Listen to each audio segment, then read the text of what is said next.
Mas pinalawig pa ng Philippine National Police ang kampanya nito kontra sa katiwalian habang papalapit ang holiday season.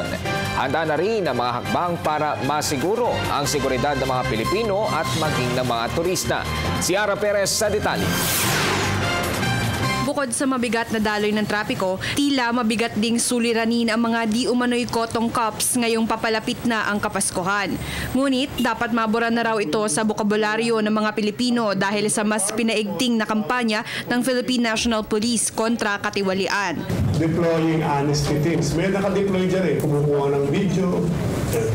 So ang aming pakiusap, pag may complaints at may nangyari, doon sa mga complainants, show your face.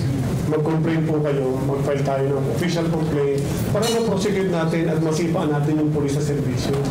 Hangad ni Marquez na magkaroon ng mas malawig na training ang kapulisan, lalo na sa ika nga ay conflict resolution at community engagement upang hindi na mahirapan ang mga ito sa pakikitungo, mapalokal man o turista.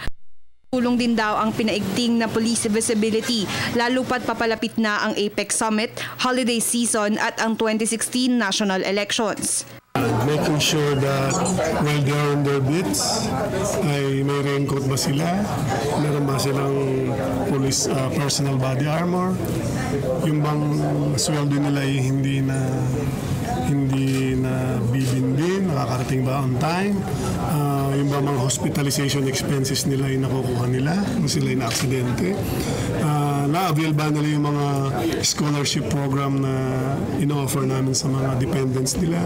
So maraming pangunguna. Sometimes we just tap, pagka natap ka ng shoulder ng PNP, parang yun.